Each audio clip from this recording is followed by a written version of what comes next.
Do you see Aristotle as part of what people have called it like a Platonic tradition, or do you see him as sort of like a contrasting thinker to Plato?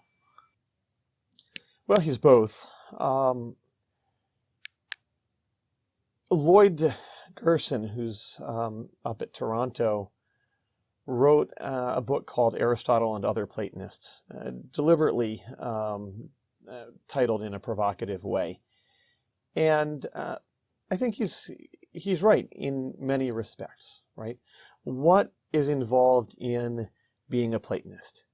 A Platonist is someone who thinks that there are non-bodily realities, right? That there are realities that transcend the physical world, that transcend space and time, who believes that the world of space and time could not be what it is if there were not these transcendent realities, and that goodness and beauty as we find them in the world of space and time are participations of or images of the eternal.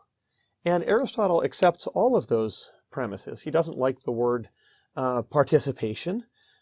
He thinks it's too metaphorical, and there Aquinas would push back. Aquinas takes on the Platonic language and concept of participation.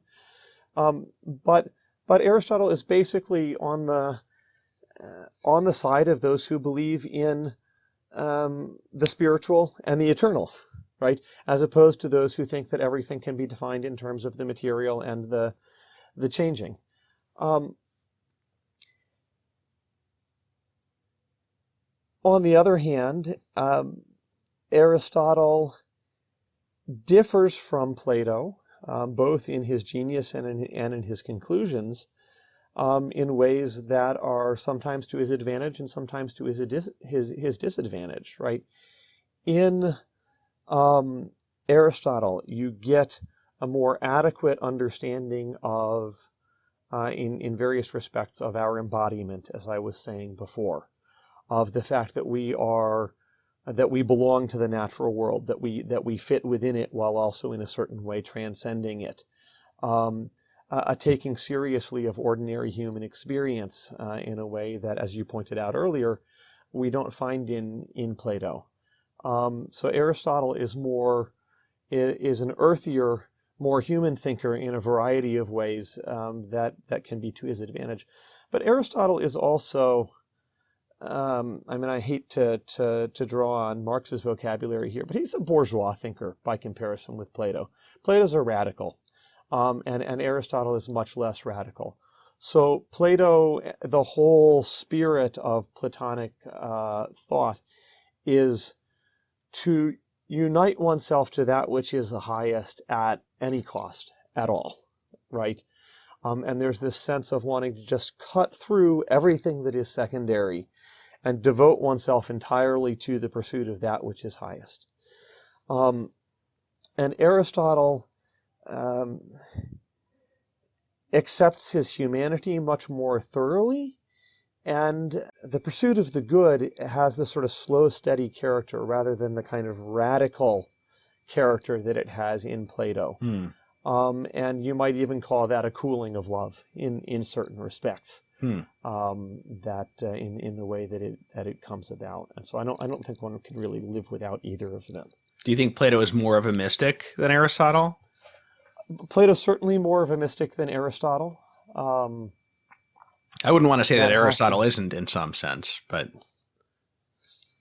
well, he's a contemplative. I guess that's maybe not exactly the same thing. He's a contemplative, but his contemplation is really tightly controlled by ordinary experience and by logic, in ways that Plato's style of thought doesn't require. And so when Aristotle doesn't know what to say about God, he remains silent. When Plato doesn't know what to say about the divine, he uses his imagination to thrust his thought upward in a kind of imaginative and poetic way, beyond anything that can fully be controlled by rational argument, right? And there's something that happens there that Aristotle doesn't really seem to be capable of. Yeah. Yeah, no, that's interesting. So in that sense, it seems like St. Thomas Aquinas maybe brings together the best of both worlds in a certain extent, being a saint and a mystic, undeniably, and more the type of thinker that Aristotle was than the type of thinker that Plato was. Well, and actually that decision happened 1,000 years before him, when the Neoplatonic thinkers of the 2nd, 3rd, 4th century AD, pagan thinkers to begin with, but then also Christians, decided that they were going to teach the works of Aristotle to their students in their schools, and rely on Aristotle for the natural world, for the human, for logic, and so forth, while relying more thoroughly on Plato for an understanding of Plato as they understood him, for an understanding of the divine. Ah. And so by the time we get to Aquinas' time, Plato and Aristotle have been brought together so thoroughly that it's not always easy for a 13th century thinker to distinguish them, especially because they didn't have Plato's works yet.